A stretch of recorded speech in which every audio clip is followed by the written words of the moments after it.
शब्द रचना, word formation. शब्द रचना तो भाव की है कि शब्द बनाने, शब्द किवें बनाए जाते ने, उन्हां दे की हिस्से हुंदे ने। सब तो पहला ये पता होना चाहिए है तुहानू। डेफिनेशन देखो पेज नंबर 45 के उपर आ।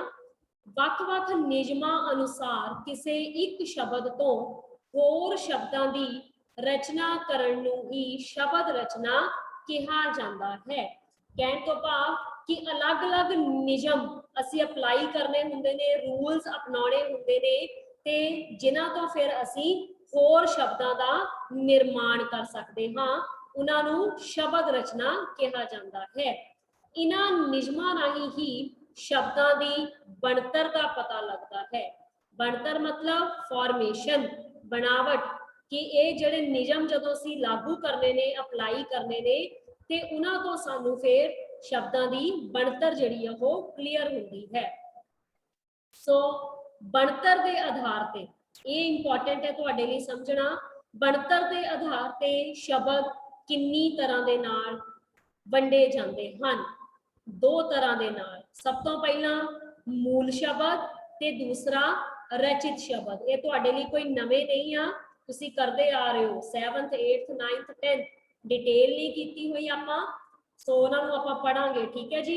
मूल शब्द जां हाइफन पा के लिखिया होया धातु शब्द, इक्को ही अर्थ आ। मूल तो भाव की हुंदा है, जिन्हां दा अपने आप दे विच कोई ना कोई अर्थ हुंदा है, वो शब्द मूल शब्द अखवाउंदे ने। फॉर एग्जाम्पल डेफिनेशन देखो कि जिहड़े शब्द किसी दूसरे शब्द की सहायता तो बिना बने होण, उन्हां नूं मूल शब्द जां धातु शब्द कहा जाता है। जिवें घर, घर अपने आप दे विच ही एक पूर्ण शब्द है, इहदे नाल कोई होर असीं अगेतर पिछेतर जां कोई भी होर विधेतर कोई शब्द जिहड़ा नहीं लगाया। पुत्र, दुनिया, पानी, बाग, खा पी, शहर, अमीर, कुड़ी, बच्चा आदि, इहदे विच सारे नाउन आ जांदे ने। ठीक है। जां फिर किसी का भी कोई क्रिया, कोई जिहड़ा क्रिया विशेषण है वो शब्द, मतलब जिहड़ा अपने आप दे विच कोई पूर्ण अर्थ रखता होवे। इहदी खासियत की है कि मूल शब्दां नूं अगों तोड़िया नहीं जा सकता। हुण जिहड़ा दुनिया शब्द है उसनूं असीं तोड़ नहीं सकते। दुनी प्लस आ दुनिया नहीं बना सकते। ठीक है। पानी, पानी नूं अलग नहीं, शब्दां नूं ये जिहड़े अखर है इन्हां नूं वख नहीं किया जा सकता।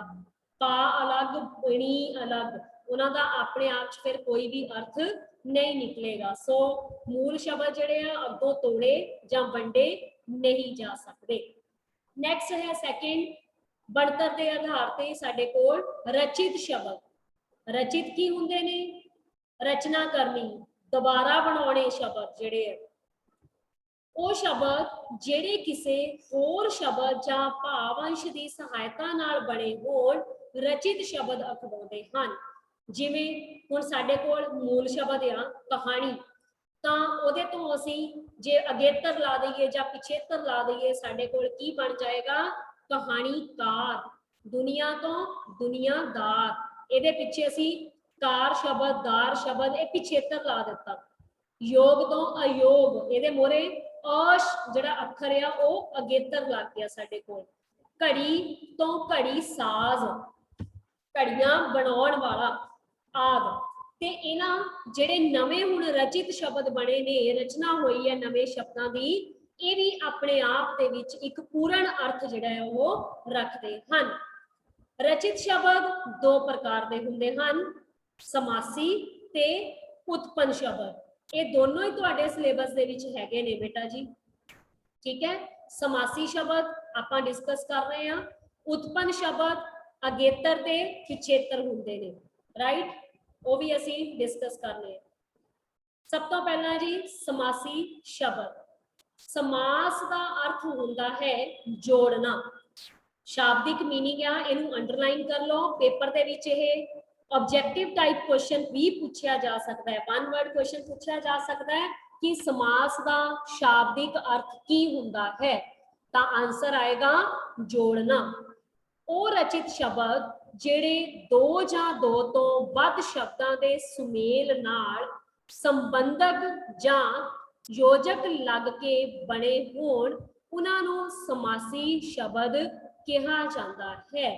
ਹੁਣ ਤੁਹਾਨੂੰ ਯੋਜਕ ਦੇ ਸੰਬੰਧਕ ਤੇ ਯੋਜਕਾਂ ਦੇ ਬਾਰੇ ਪਤਾ ਹੋਣਾ ਚਾਹੀਦਾ ਹੈ। ਸੰਬੰਧ ਕੀ ਹੈ?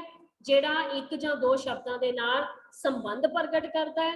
ਠੀਕ ਹੈ, ਦਾ, ਦੇ, ਦੀ, ਨਾਲ, ਮੇਰਾ, ਇੱਥੇ, ਉੱਥੇ, ਇਹ ਕੀ ਹੈ ਸਾਡੇ ਕੋਲ? ਸੰਬੰਧਕ। ਤੇ ਯੋਜਕ, ਯੋਜਕ ਕੀ ਹੈ? ਕੰਜੰਕਸ਼ਨਸ।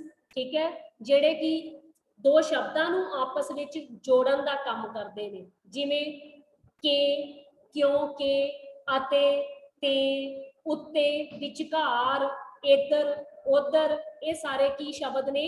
ਯੋਜਕ। ਜਦੋਂ ਅਸੀਂ ਇਹਨਾਂ ਸੰਬੰਧਕਾਂ ਤੇ ਯੋਜਕਾਂ ਨੂੰ ਹਟਾ ਕੇ ਉੱਥੇ ਸਮਾਸੀ ਚਿੰਨ੍ਹ ਲਗਾਵਾਂਗੇ ਤਾਂ ਉਹ ਸਾਡੇ ਕੋਲ ਸਮਾਸੀ ਸ਼ਬਦ ਬਣ ਜਾਵੇਗਾ। Is it clear to all? ਸਮਝ ਲੱਗ ਗਿਆ ਸਭ ਨੂੰ? ਜੇਕਰ ਸਮਾਸ ਦੀ ਡੈਫੀਨੇਸ਼ਨ ਵੀ ਆ ਜਾਵੇ, ਪਰਿਭਾਸ਼ਾ ਵੀ, ਤਾਂ ਅਸੀਂ ਇਹੀ ਲਿਖਾਂਗੇ, ਸਮਾਸ ਦਾ ਅਰਥ ਜੋੜਨਾ ਤੇ ਉਹ ਸ਼ਬਦ ਜਿਹੜੇ ਦੋ ਜਾਂ ਦੋ ਤੋਂ ਵੱਧ ਸ਼ਬਦਾਂ ਦੇ ਸੁਮੇਲ ਨਾਲ ਸੰਬੰਧਕ ਜਾਂ ਯੋਜਕ ਲੱਗ ਕੇ ਬਣੇ ਹੋਣ ਉਹਨਾਂ ਨੂੰ ਸਮਾਸੀ ਕਿਹਾ ਜਾਂਦਾ ਹੈ। ਫਿਰ ਇਹਨਾਂ ਨੂੰ ਸਮਾਸ ਦੇ ਵਿੱਚ ਕਿਵੇਂ ਬਦਲਣਾ ਹੈ?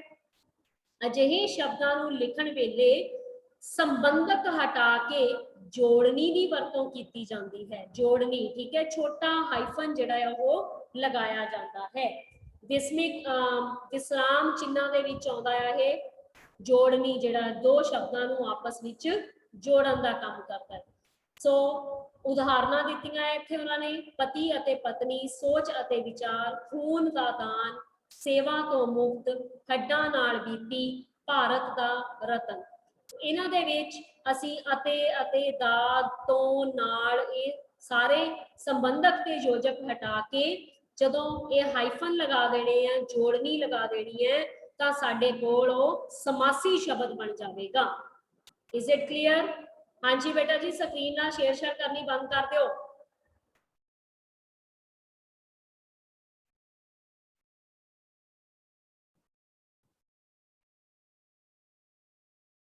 नेक्स्ट है, अगे की कह रहे हैं कि पर अगेतर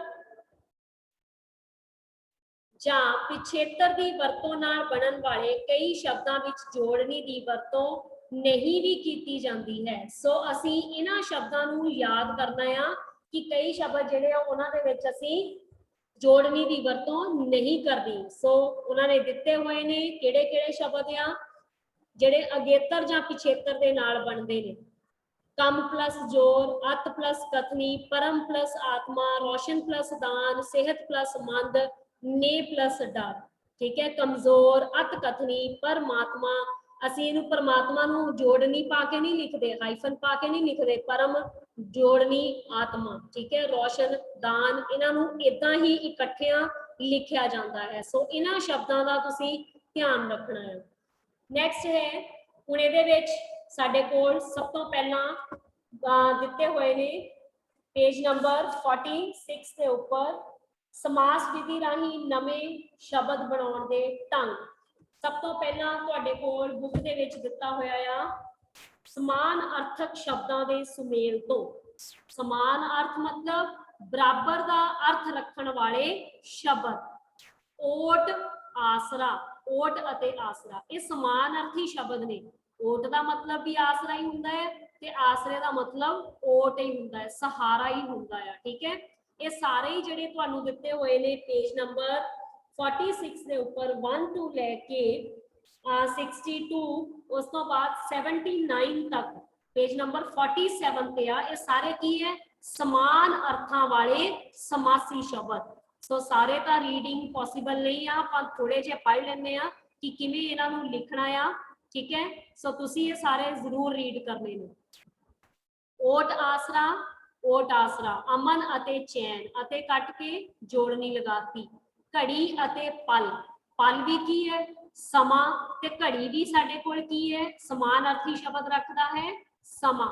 साफ सुथरा, सुथरा भी साफ ले ही वरतिया जाता है। सुख आराम, सिद्ध पदरा, संगी साथी, ये सारे साडे कोल की आ गए ने समान अर्थ शब्द।